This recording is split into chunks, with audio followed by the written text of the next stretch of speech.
Benvenuti a Passa gli esami. In questo video Dante, vita e poetica in meno di 3 minuti. Iniziamo! Durante Alighieri, per gli amici Dante, nasce nel 1265 a Firenze e muore a Ravenna nel 1321. Il padre è esponente della nobiltà cittadina guelfa. La sua prima istruzione riguardò la grammatica, intesa come la lingua latina, e crescendo potette dedicarsi allo studio della letteratura classica e romanza. 1285. Dante sposa Gemma Donati, per volere della sua famiglia. La figura di Beatrice, corrispondente probabilmente a Bice Portinari, rappresenterà un amore mai vissuto da Dante, nonché figura carica di molto simbolismo nelle sue opere. 1295-1296. Inizia ad essere partecipe nell'attività politica di Firenze. Nello stesso periodo si verifica la scissione, ovvero la divisione, dei Guelfi in due fazioni, quella dei bianchi e quella dei neri. I bianchi sono a favore di una gestione autonoma della vita politica della città e guidati dalla famiglia Cerchi. I neri, a favore di una gestione della vita politica della città assoggettata in qualche modo al controllo papale, sono guidati dalla famiglia Donati. Dante si schiera con i Guelfi bianchi e assume un atteggiamento moderato. 1302.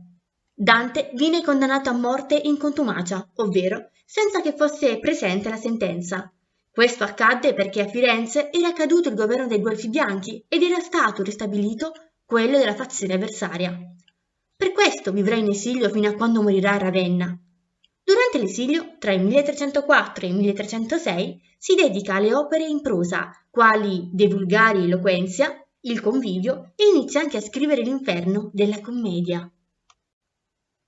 La poetica di Dante si caratterizza per il plurilinguismo, ovvero la sperimentazione di diversi livelli linguistici e stilistici, per il rispetto dei modelli classici latini, per l'adesione allo stilnovismo, il dolce stil nuovo, quella corrente poetica che si caratterizza per l'uso di metafore, allegorie e l'immagine della donna angelo capace di innalzare, grazie alle sue virtù, l'animo dell'uomo innamorato e di avvicinarlo a Dio.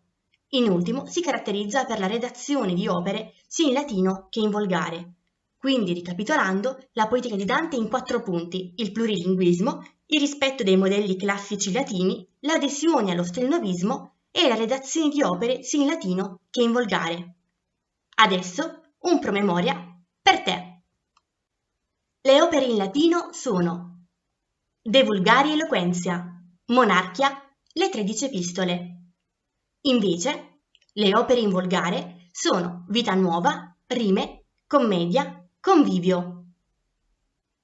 Se il video è stato utile, non dimenticare di lasciare un mi piace. Alla prossima!